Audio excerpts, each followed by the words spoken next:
Hello guys! I think it's been 3 days hindi ako nag-vlog. Kasi for some reason, hindi ko muna sasabihin sa inyo. And then, ayun ang update ko lang sa inyo na si Matt, bad news na naman guys, oy.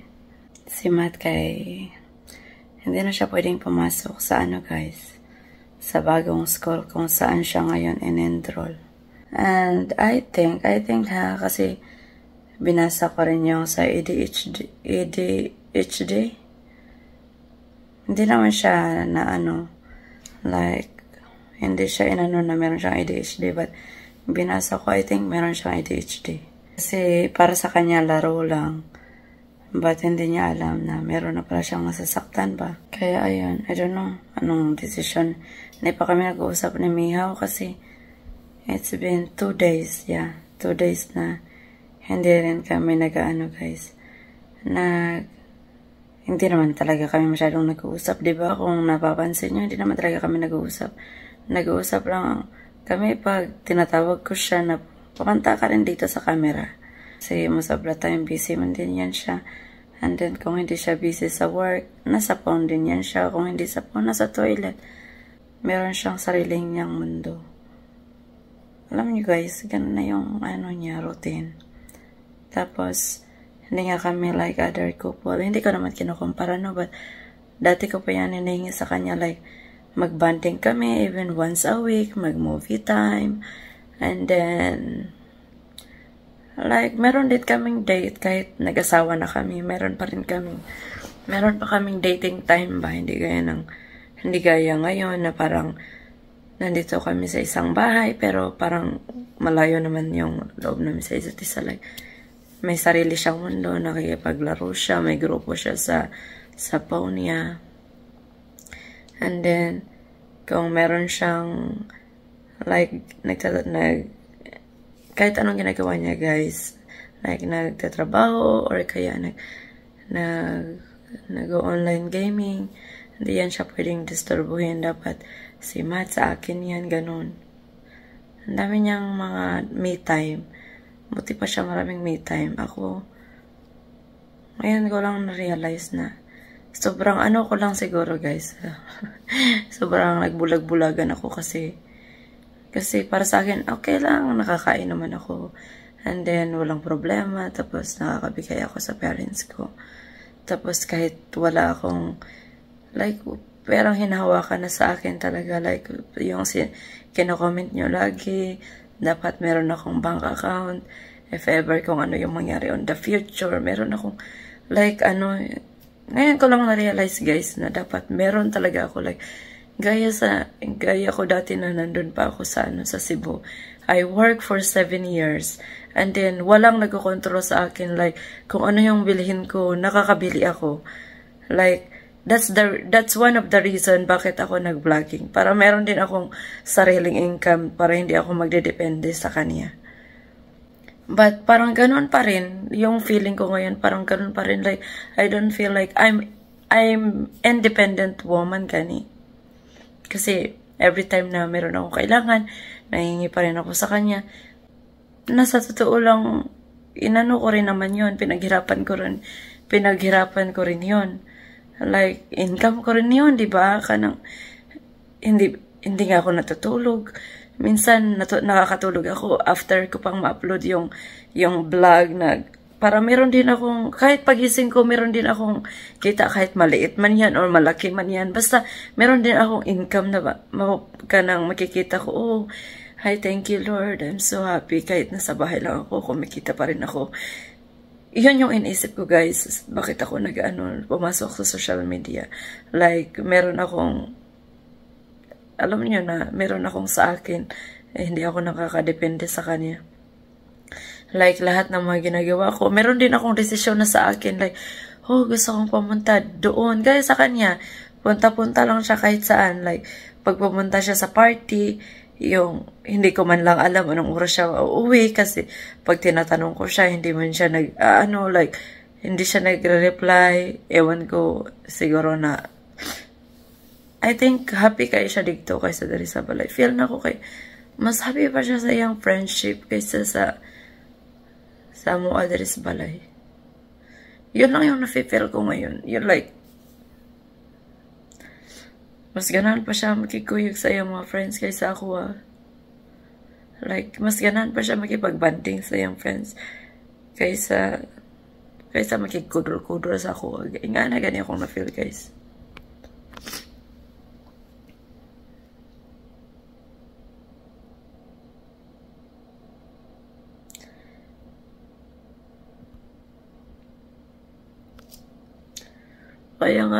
Kaya these days, kaya hindi ako masyadong umiimik.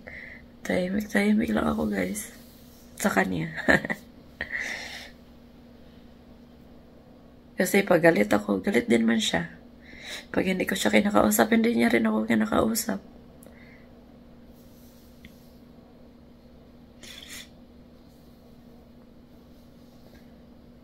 Nakakapagod din, guys. Like, hindi naman siguro sa lahat ng panahon, no? Yung gusto ko lang naman, guys, is ma-appreciate din yung effort ko. Like,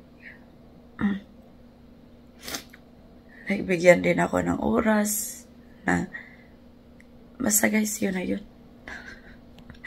I think nagdadrama na naman ako dito sa inyo. But, tulog pala si Lily.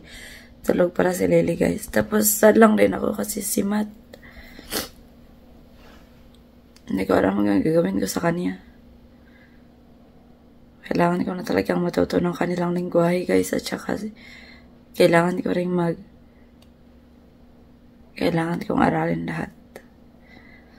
Ayokong magdepende lang ako sa kanya habang buhay. Like, I think, okay, inaano niya, I think hindi yan siya basta, I will not say anything anymore because I know someone well. Punta muna ako kay Lily kasi parang nag-notify yung CCTV niya na nag-move na siya, guys. So this is my life here. Ito napaka-peaceful. Napaka-peaceful dito, guys. Ako na nga tsaka si Lily mag-isa. Maglalaba pa pala ako. And after that, magtutupi. Dami ko pang tupihin, guys. Darating na mamaya si Matt. Si Lily pagigising to. Busy na naman ako. Kaya, habang tulog pa siya ngayon, guys, ayusin ko muna yung sarili ko.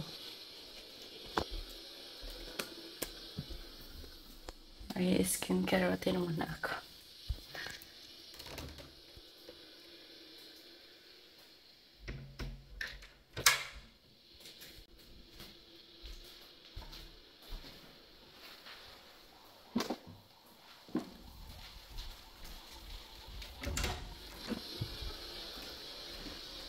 Teka lang, may dumating. May dumating sa baba.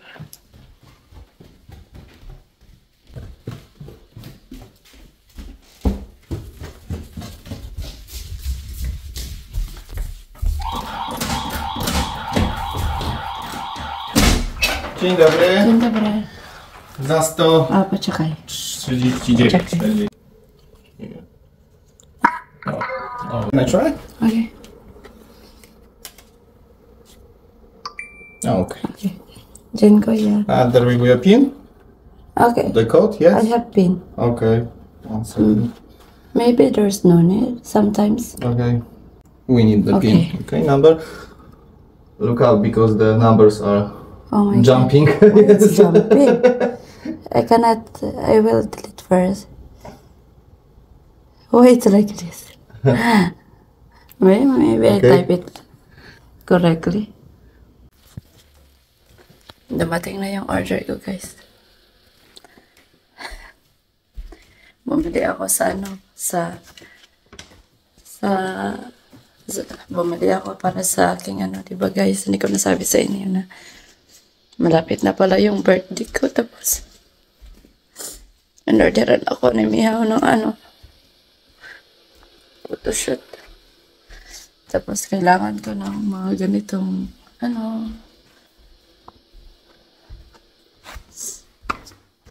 kailangan ko ng mga ganitong outfit. Yung sleeping garment na sexy. Pakita ko sa inyo.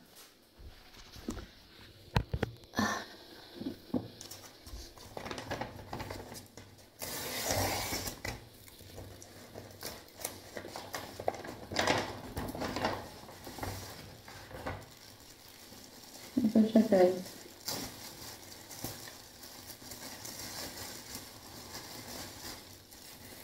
Sleeping garment na sexy.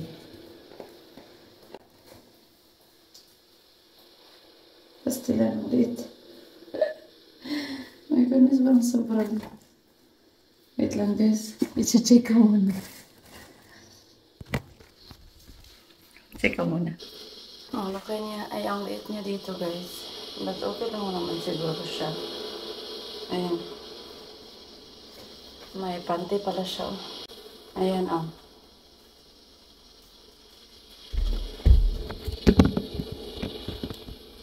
Ayan, guys.